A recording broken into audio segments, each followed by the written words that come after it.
తెలంగాణలో రాజకీయాలు వేగంగా మారిపోతున్నాయి. ఇటు కాంగ్రెస్ ప్రభుత్వాన్ని కుప్పకూలుస్తామంటూ ఇటు బీఆర్ఎస్ బీజేపీ చేస్తున్న హెచ్చరికల నేపథ్యంలో కాంగ్రెస్ అధిష్టానం చాలా అప్రమత్తమైంది. మనతో ఇదే అంశంపై మాట్లాడేందుకు సీనియర్ కాంగ్రెస్ నేత వి హనుమంతరావు ఉన్నారు. వి హనుమంతరావు గారు, ఇటు ఒకవైపు బీఆర్ఎస్ బీజేపీ చూస్తున్నట్టుగైతే చాలా పెద్ద థ్రెట్ ఇస్తుంది. ప్రభుత్వం ఏర్పడి వారం రోజులు కూడా కాలేదు, వారం రోజుల్లోనే ప్రభుత్వాన్ని కుప్పకూలుస్తామంటూ హెచ్చరికలు జారీ చేస్తుందా? దీనిలో అంతర్యం ఏంటి? వాళ్ళు మొదటి మాట వాళ్ళు ఒక ఆలోచన చేయాలి. గతంలో ఇదే బీజేపీ వాళ్ళు 2 కోట్ల ఉద్యోగాలు, బ్లాక్ మనీ 15 లక్షలు, అదేవిధంగా ఎన్నో మాటలు చెప్పారు. ఈ డిమానిటేషన్ చేశారు. అదేవిధంగా బీఆర్ఎస్ అంటే అప్పుడు టీఆర్ఎస్ ఉండే ఏమన్నారు, అప్పుడు ఇంటికో ఉద్యోగం అన్నారు, అర్జున్ ముఖ్యమంత్రి అన్నాడు, 3 ఎకరాల భూమి అన్నాడు. అసలు వారం రోజులు కూడా కాకముందు ఇక అయిపోతుంది, ప్రభుత్వం పడిపోతుంది, ఇక కథం కొట్ల ఏంది ఇది? ఎవడన్నా నవ్వుతాడండి? ప్రజలు మీకు 10 ఏళ్లలో మీరు చేసిన పరిపాలనకు వ్యతిరేకంగా తీర్పు ఇచ్చినా ఇంకా మీ ఆలోచనలో మార్పు రాలేదనేది నా ఉద్దేశం. అసలు మిమ్మల్ని ఓడగొట్టినప్పుడు మీరు ఎందుకు ఓడిపోయినరో దాని మీద విశ్లేషణ చేసుకోండి. మనం ఎందుకు ఓడగొట్టిండ్రు, ప్రజలు మన మీద ఎందుకు ఓట్లు వేయలేదని దాని మీద ఆలోచన. గెలిచిన వాళ్ళు ఇక ప్రభుత్వం ఓడిపోతుంది, ఆర్ డిక్లరేషన్ కాదు, రేవంత్ రెడ్డి అయిపోతుంది, ఇవేంటి అండి? ఇవన్నీ డెస్పరేట్ అయ్యి ఓడిపోయిన అనే బాధతోటి మాట్లాడుతున్నారు. కానీ మాది తప్పనిసరిగా సోనియా గాంధీ గారు 6 డిక్లరేషన్ అమలు చేసి తీరుతాం. ఆల్రెడీ 2 అయితే చెప్పాము, బస్సుది కానీ అదేవిధంగా గ్యాస్ సిలిండర్, ఇవన్నీ కూడా మేము చేస్తూనే ఉన్నాము. అదేవిధంగా రాజీవ్ గాంధీ ఏదో ఆరోగ్యశ్రీ 10 లక్షలు, అది కూడా మేము అనౌన్స్ చేసాము.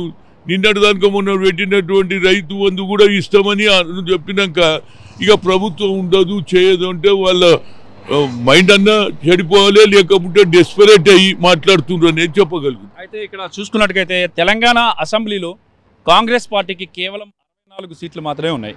మ్యాజిక్ ఫిగర్ ఇజీ చూసుకున్నట్టుగైతే 61. ఇన్ కేసు మీకు ఒకవేళ సిపిఐ కలిసినా కూడా 65 సీట్లు అవుతాయి టోటల్గా. అంటే ఇప్పుడు వస్తున్న థ్రెట్ ఏదైతే ఉందో ఇటు బీజేపీ నుంచి బీఆర్ఎస్ నుంచి వాళ్ళు 5-6 ఎమ్మెల్యేలు చేస్తే మీ ప్రభుత్వం ఇంకా స్ట్రాంగ్గానే ఉంటుందా? 100కి 100 పాల్పడ్డండి. ప్రజలు తిరగబడతారు, వాళ్ళు అర్థం చేసుకో. వీళ్ళ నాయకుల మాటలు వినేటట్టు లేరు. ఈసారి ఎవడు క్రాస్ చేసినా కార్యకర్తలు ప్రజలు ఎవరైతే ఓట్లేసి హస్తం గుర్తుకట్టు వచ్చిన ప్రజలే తిరగబడతారని చెప్పగలుగుతా. వాళ్ళు ఏదో ఒకటి రోజు ఒక స్టేట్మెంట్ ఇవ్వాలి, రోజు ఒకటి ఏదో అయిపోతుంది, ప్రభుత్వం పడిపోతుంది అని. మీరు ఇన్ని రోజులు మీరు ఇన్ని వాగ్దానాలు చేశారు, ఒకటన్ని ఇంప్లిమెంట్ చేసిర్రా? మేము రావడంతో 2, 3 ఇంప్లిమెంట్ చేసినాం కదా. అదన్నీ ఆలోచన జరిగి అసలు 3-4 రోజులలో మేము 2 ఇంప్లిమెంట్ చేసినాం కదా, ఇంకా 4 ఉన్నాయి, అవి కూడా మేము ఇంప్లిమెంట్ చేస్తాము. రేవంత్ రెడ్డి గారి నాయకత్వంలో తప్పనిసరిగా ఇంప్లిమెంట్ అయి తీరుతుంది. వాళ్ళు ఏదో ఆశాభావులుగా ఓడిపోయినామనే డెస్పరేట్ తోటి నోటికి వచ్చినట్టు మాట్లాడుతున్నారు. వాళ్ళు చేసిన హామీలు ఇప్పటిదానికా నెరవేర్చలేదు, అది కేంద్ర ప్రభుత్వం కానీ రాష్ట్ర ప్రభుత్వం అని నేను చెప్పగలుగుతాను. అయితే మరొక అంశం, ఇప్పుడు బీజేపీ చూసుకున్నట్టుగా అయితే ఇప్పటిదాకా అనేక రాష్ట్రాల్లో మనం చూస్తూనే ఉన్నాం, గతంలో కూడా అనేక ప్రభుత్వాలను కూలగొట్టి వాళ్ళు పరిపాలన చేసింది మీకు కూడా తెలిసింది. యాజ్ ఏ సీనియర్ లీడర్ అనేక రాష్ట్రాల్లో కూడా జరిగింది. మరి అంత జరిగిన తర్వాత కూడా కాంగ్రెస్ పార్టీ ఇంకా బీజేపీని అలా చేయదు అని నమ్ముతుందా? బీజేపీ కానీ బీఆర్ఎస్ ఏం చేయలేరండి. నరేంద్ర మోడీ గారు, నరేంద్ర మోదీ గారు పెద్ద ఆయన వచ్చినా చేయలేరు. ఎందుకంటే ప్రజల విశ్వాసం మా వెంబడి ఉన్నది.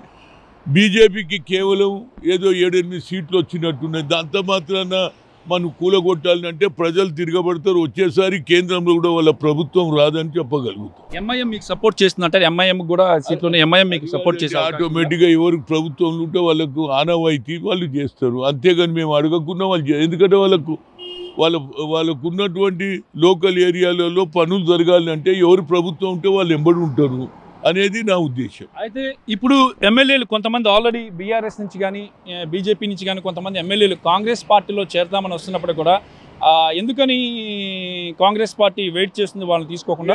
మేము అది ఒక పాలసీ ఉన్నదండి, మాకు మెజార్టీ ఉంది. మేము మొదలు మా కార్యకర్తలను, మా నాయకులకు ఎవరైతే మా దగ్గర గెలిచినటువంటి వాళ్ళు ఉన్నారు వాళ్ళందరినీ మేము అడ్జస్ట్ చేసుకోవాలి.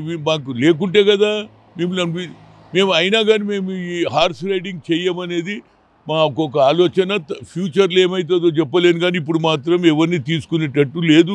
మా కార్యకర్తలు ఎవరైతే గతంలో శాసనసభ టికెట్లు రానటువంటి వాళ్ళు పదవులు రానటువంటి వాళ్ళు మేము మా పని మీద మా కార్యకర్తలను సాటిస్ఫాక్షన్ చేసే దాంట్లోనే మేము నిమిత్తమైనం అనేది చెప్పగలుగుతాం. ఎలా ఉంది కొత్త గవర్నమెంట్ ఏర్పడి రేవంత్ రెడ్డి నేతృత్వంలోని ఆధ్వర్యంలోని కొత్త క్యాబినెట్ కానీ కొత్త ప్రభుత్వం పరిపాలన ఎలా ఉందంటారు? కొత్త పరిపాలన 4 రోజులలో ఇప్పుడు ఆల్రెడీ పనులే జరుగుతున్నది. ఇచ్చిన వాగ్దానాలే పూర్తి చేస్తున్నాం. మా ప్రభుత్వం ఇచ్చిన వాగ్దానాలు, సోనియా గాంధీ ఇచ్చిన వాగ్దానాలను అమలు చేసే లైన్లో మేము నడిపిస్తున్నాం తప్పితే ఇప్పుడే మేము ఏం చేస్తాం ఏం కదేది కాదు.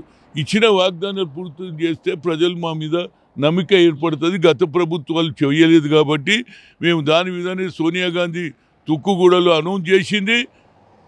క్యాబినెట్ స్వేరింగ్ సెరమనీలో వచ్చిందంటే ఆమె పట్టుదలకు మనం అప్రిషియేట్ చేయాలి. ఏదైనా మాట అంటే మాట మీద నిలబెట్టుకునేది ప్రభుత్వం అనేది సోనియా గాంధీ కుటుంబం, ఇందిరాగాంధీ కుటుంబం అనేది చెప్పగలుగుతుంది. సోనియా గాంధీని ఇవాళ కలవబోతున్నారా? సోనియా గాంధీ, రాహుల్ గాంధీని నేను ఎవ్రీ ఇయర్ చేస్తాను. ఏది గత 17 ఏళ్ళ నుంచి ఈ 17వ సంవత్సరం under nineteen Rajiv Gandhi international 2020 tournament ఎప్పటి నుంచో చేస్తున్నా. అండర్-19 ఇక్కడ, అండర్-17 తమిళనాడులో, అండర్-14 పంచకుల హర్యానాలో చేస్తాం. కాబట్టి దానికి ఎవరు ఇన్వైట్ చేయడానికి నేను లెటర్ తీసుకొచ్చిన, కానీ ఆమె బిజీ ఉన్నది కనుక కలవలేదు. నేను కలవడానికి ప్రయత్నం చేస్తాను. అయితే మీరు స్ట్రాంగ్గా కాన్ఫిడెంట్గా ఉన్నారా? బీఆర్ఎస్ బీజేపీ కుట్ర చేసినా కూడా మీ గవర్నమెంట్ పడిపోదు? ఏం అవసరాలు, ఎన్ని కుట్రలు చేసుకున్నా నడవదండి. ప్రజల్లో అభిమానం వచ్చింది, సోనియా గాంధీ మీద నమ్మిక ఏర్పడే వాళ్ళు కూడా మేనిఫెస్టో పెట్టిన దాన్ని తిరస్కరించిండ్రు. సోనియా గాంధీని నమ్మిండ్రు కాబట్టి ఆ అమ్మ తప్పనిసరిగా ఇచ్చిన మాట నిలబెట్టుకున్న ప్రజలలో కాన్ఫిడెన్స్ ఉన్నది. కాబట్టి మా నాయకులకు కూడా కాన్ఫిడెన్స్ ఉంది. తప్పనిసరిగా నెరవేర్చిస్తాము. ఎవడెన్ని అడ్డంకులు పెట్టినా మా ప్రభుత్వం 5 ఏళ్ళు కొనసాగుతుంది. ఇక ఇది పరిస్థితి. చాలా కాన్ఫిడెంట్గా ఉన్నారు వి హనుమంతరావు, సీనియర్ కాంగ్రెస్ నేత. ఆయన సోనియా గాంధీని కూడా కలుస్తున్నారు ఇదే అంశానికి సంబంధించి కాంగ్రెస్ అధినేతకి చెప్పడానికి.